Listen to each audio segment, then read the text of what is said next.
అందరికీ నమస్కారం. ఎప్పుడు చెరగని చిరునవ్వుతో ప్రజల యొక్క శ్రేయస్సు కోరుకునే మన ప్రీతమ నేత ప్రియ ముఖ్యమంత్రి వైఎస్ జగన్మోహన్ రెడ్డి గారి మీద నిన్న విజయవాడలో జరిగిన దాడిని ఆర్యవైశ్య మహాసభ, ఆర్య వాసవి సేవాదల్, యువజన సంఘాలు తీవ్రంగా ఖండిస్తున్నాయి. ఇటువంటి పిరికి పందకరమైన చర్య ప్రతిపక్షాలు చేయటం అనేది చాలా విడ్డూరంగా ఉంది, నిరసించదగిన విషయం.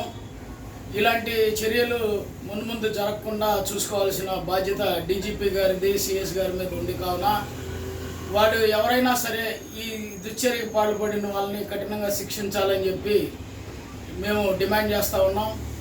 అలానే వైఎస్ జగన్మోహన్ రెడ్డి గారితో పాటు వెల్లంపల్లి శ్రీనివాస్ గారి మీద జరిగిన దాడిని కూడా తీవ్రంగా ఖండిస్తూ ఉన్నాం.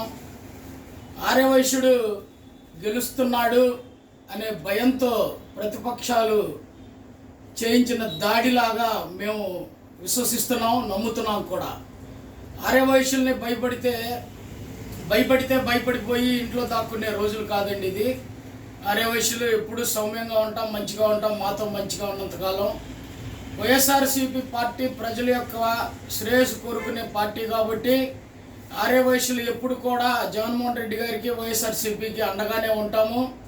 అలానే ఆర్యవైశ్యుడి మీద, మా వెల్లంపల్లి శ్రీనివాస్ ఆర్యవైశ్యుడి మీద జరిగిన దాడిని కూడా ఆర్యవైశ్య మహాసభ తీవ్రంగా ఖండిస్తూ ఉన్నది.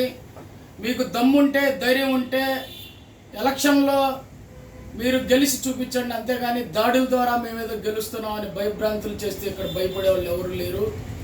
మేము ఒకటే చెప్తా ఉన్నాం, వైఎస్ రాజశేఖర రెడ్డి గారు అంటే పెద్ద ఆయనకి చాలా ఇష్టం, పెద్ద ఆయనకి మా రోసే గారికి.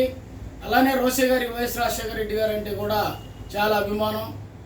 పెద్ద ఆయన మెచ్చుకున్న వైఎస్ రాజశేఖర రెడ్డి గారి బిడ్డ జగన్మోహన్ రెడ్డి గారికి 2019లోనే ఆయన మద్దతు ఇచ్చారు, ఆయన గవర్నమెంట్ రావాలని కోరుకున్నారు.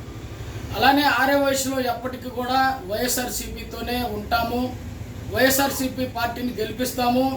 రేపొద్దున మే 13వ తారీఖు జరిగే ఎలక్షన్స్లో ప్రతి ఒక్క ఆర్యవైశ్యులు కూడా మన యొక్క ఓటు యొక్క ఆయుధంతో ప్రతిపక్షాలకు బుద్ధి చెప్పి తగిన గుణపాఠం నేర్పించాల్సిందిగా పదే కోరుకుంటున్నాం. జై వాసవి, జై జై వాసవి.